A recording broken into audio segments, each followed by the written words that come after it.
They were tired. They were thirsty. They were walking in circles, free but fragile, delivered but depleted. And then God told Moses to strike a rock. The Israelites arrive at Rephidim. No water, no wells, no relief. They've seen miracles. They've tasted manna. They've walked through parted seas. But now they're in a dry place, and they ask, "Is the Lord among us or not?" Because even after miracles, dry seasons make us question everything. Moses feels the tension. The people are angry. They're ready to stone him. And he cries out to God, "What shall I do with these people?" This isn't just about thirst. It's about trust. Because when provision feels delayed, faith feels fragile. And leaders feel the weight of expectation. Here's the twist. God doesn't send rain. He doesn't dig a well. He points to a rock, a hard place, a dry place, an unlikely place. And he says, strike it. Because sometimes breakthrough comes from obedience in places that look impossible. God tells Moses, "Take your staff, go before the people, strike the rock." And Moses obeys. He lifts the same staff that parted the sea and hits solid stone. And water flows, not a trickle, not a drip, a stream. Enough for everyone. We all walk through dry places. Seasons of burnout, moments of silence, days when prayer feels empty. And we ask, "God, are you still with me?" But the rock reminds us, provision doesn't always come from where we expect. It comes from obedience. The rock wasn't just a miracle. It was a metaphor.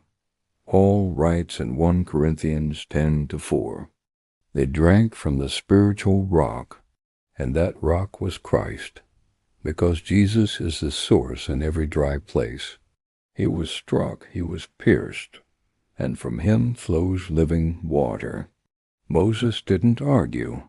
He didn't analyze. He acted, and water came, because obedience unlocks provision. Not because we earn it, but because we align with it. Later in Numbers 20, Moses faces a similar moment.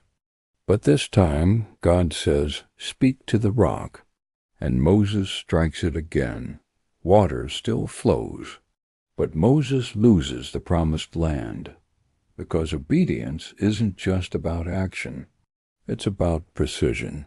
God doesn't bless shortcuts. He blesses surrender. Today, dry places look different.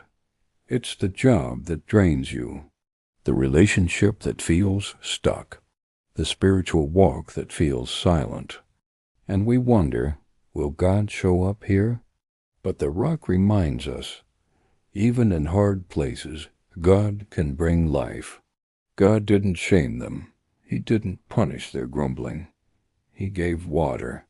Because grace doesn't wait for perfection. It meets us in desperation.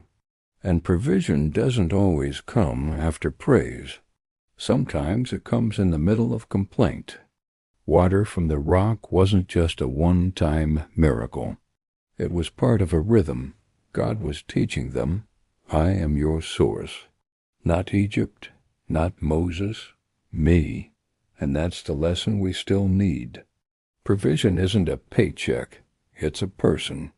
Sometimes God says, "Strike the rock," not because he needs force, but because he wants faith. He wants us to act even when it doesn't make sense, to pray, to give, to forgive, to trust that obedience opens what logic cannot. When Moses struck the rock, water didn't just flow, it gushed. Because when God provides, he doesn't ration. He pours, and his grace is always more than enough. If you're in a dry place, don't give up. Don't walk away. Don't assume God is absent. Ask him where to strike. Ask him what to obey. Ask him how to trust. Because the rock is still there, and the water is still waiting. So here's the truth. Dry places aren't dead places. They're divine setups. God doesn't just provide in abundance. He provides in barrenness. Let Him show you the rock. Let Him teach you obedience. Let Him pour water where you least expect it. Thank you for journeying with us through Faith Unfolded. If this message stirred something in you, pass it on to someone navigating their own dry place. And if you're drawn to stories that blend spiritual depth with visual beauty, subscribe for more episodes that explore faith, healing, and divine provision one scene at a time. May your obedience unlock provision, and may your dry places overflow with the water only God can give.